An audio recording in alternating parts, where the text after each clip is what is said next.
유튜브 막 이상한 채널들의 이제 CME 갭에 대해서 오랫동안 보지도 않고 이제 매매로 써보지도 않은 애들이 이제 그냥 어디서 주워 듣고 이제 펌한 것만 가지고 하는데, 그런 식으로 하다간 인생 조집니다. 오늘은 제가 이제 왜 이거를 팁 영상에 올릴 수 있었는데 올리지 않았던 이유에 대해서 좀 이야기를 해볼게요. 안녕하세요 유튜브 친구들. 오늘은 좀 이제 CME 갭에 대해서 좀 이야기를 해 드리려고 합니다. 이제 CME 갭이 무엇이냐, 일단 CME 그룹에 대해서 좀 이야기를 해야 될 것 같은데, 이제 CME 그룹은 세계 최대의 선물 거래소 그룹으로 이제 시카고에 본사가 위치해 있는 뭐 그런 데입니다. 이제 CME는 비트코인 선물 상품을 이제 운영하고 있는데, 미국 기관들은 이제 모두 CME를 이용해서 비트코인의 선물 거래를 해야 된다고 생각하시면 좀 생각하시기가 편할 것 같습니다. 트레이딩 뷰에서 이제 BTC 1을 검색하시면 이제 비트코인 퓨처스 CME라고 있죠. 이제 CME 갭을 이야기를 하자면, 이제 비트코인 선물 상품은 주말과 휴일은 휴장이고요. 그리고 이제 평일에는 오전 6시부터 7시까지 정비 상태로 이제 닫아둡니다. 나스닥 선물이랑 비슷하죠. 따라서 이제 비트코인은 365일 24시간 거래되는데, CME 거래소가 닫힌 시간대에 비트코인이 움직이게 된다면 당연히 비트코인 선물 거래소인 CME와 현물 거래소와 가격 차이가 발생이 되겠죠. 이때 생기는 게 이제 갭이라고 하는 겁니다. 이게 CME 갭이고요. 그리고 이제 뭐 많은 분들이 이제 CME 갭을 좀 어설프게 유튜브 막 이상한 채널들의 이제 CME 갭에 대해서 오랫동안 보지도 않고 이제 매매로 써보지도 않은 애들이 이제 그냥 어디서 주워 듣고 이제 펌한 것만 가지고 하는데, 그런 식으로 하다간 인생 조집니다. 오늘은 제가 이제 왜 이거를 팁 영상에 올릴 수 있었는데 올리지 않았던 이유에 대해서 좀 이야기를 해볼게요. 이제 CME 갭은 통상적으로 이제 15분봉, 1시간봉, 뭐 4시간봉을 보시는 분도 있고 1봉을 보시는 분도 있는데, 개인적으로 4시간봉, 1봉 정도로 보시는 걸 추천드리겠습니다. 이제 보시면은 이런 빈 공간들 보이시죠? 이런 빈 공간들.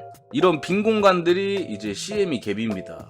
이런 빈 공간들 보시면은 이런 빈 공간도 있고, 이제 이런 빈 공간들을 우리가 흔히들 아는 CME 갭이라고 부르는데, 이제 CME 갭을 채우러 간다라는 말이 무슨 말이냐면, 예를 들어서 이제 CME 갭이 여기에 발생이 됐습니다.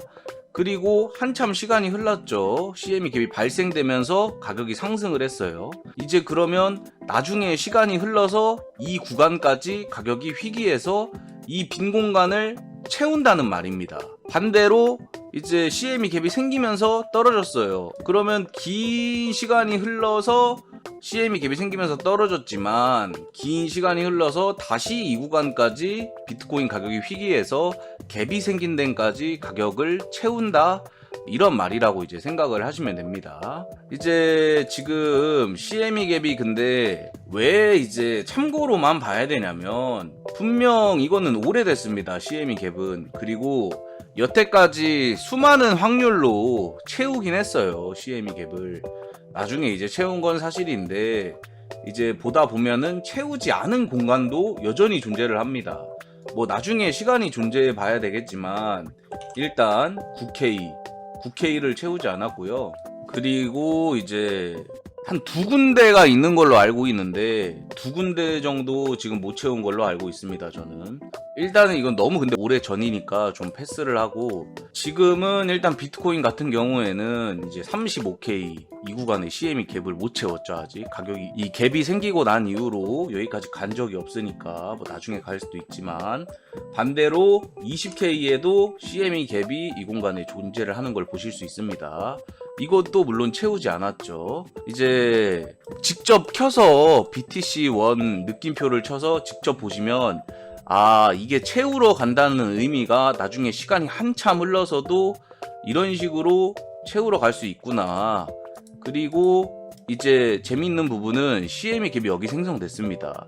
올라갔다가 떨어졌죠. 떨어져서 이 갭을 채웠는데 이 CME 갭을 또다시 여기서 이제 채우고 그냥 올렸으면 됐는데 여기를 또 공간을 발생시키면서 올렸어요. 이거는 이 부분에 대한 CME 갭은 채웠습니다. 여기서 하락을 하면서 CME 갭은 채웠으나 그러나 또 다시 상승하면서 이 갭을 채우지 않은 겁니다. 그러니까 결국에는 뭐 다시 여기 내려와서 또 채우겠죠. 근데 중요한 거는 얼마까지 갔다가 어떤 형태로 채울지 우리는 모른다는 겁니다. 이렇게 즉각적으로 시간이 얼마 안 돼서 채우는 경우도 있지만 뭐 예를 들어서 이제 이런 구간 보시면 바로 채우죠. 바로 채우는 경우도 있지만 한참 시간이 흘러서 이런 데를 왔다가 갔다가 이런 식으로 채울 수도 있다는 거예요. 시간이 한참 흘러서 이제 그니까 이 CME 갭이 뭐 이렇게 생긴 걸 보시고 CME 갭 생겼는데? 이거는 CME 갭 어차피 채우러 갈 거야. 이런 식으로 생각 없이 무조건 이 CME 갭 채우러 간다. 이런 식으로 베팅하지 마시고 예를 들어서 여기서 CME 갭이 만약에 발생되는 하락이 발생을 했어요. 그러면 여러 가지 근거를 이제 종합을 해봤을 때 나는 여기서 반등이 나올 것 같아. 26K에서 이 CME 갭을 채우는 반등이 나올 것 같아. 근데 뭐 여러 가지 지표를 보니까 종합적으로 보고 이러한 근거를 하나 추가해 가는 것 뿐이지 이런 식으로 조합을 해서 시나리오를 짜고 근거를 짜는데 쓰시라는 겁니다. 무조건 가격이 뭐 예를 들어서 여기서 이렇게 한 파 더 빠지고 나중에 이런 식으로 가격이 올라오게 되면 이것도 CME 갭을 채운 겁니다. 그러니까 이제 이런 거를 좀 판단을 하셔서 본인이 좋은 근거 하나를 시나리오를 세우는데 이제 추가를 한다. 뭐 그런 식으로 생각하시면 될 것 같습니다. 2번, 3번 누차 강조드리는데 CME 갭을 꼭 채우러 간다는 생각을 하지 마시기 바랍니다. 그렇게 하다가 이제 $10,000에서 $60,000까지 이제 상승을 할 때 갭을 여러 번 주고 갔는데 하여간 청산당한 사람이 굉장히 많아요. 그러니까 그냥 뭐 근거 하나 정도 추가한다 이런 식으로 이제 생각하시고 CME 갭을 보셨으면 좋겠습니다. 본인이 직접 트레이딩 뷰를 여셔서 4시간 봉, 1봉 뭐 보셔가지고 이제 참조하시면 될 것 같습니다. 그럼 여기까지입니다. 즐거운 주말 보내세요. 안녕.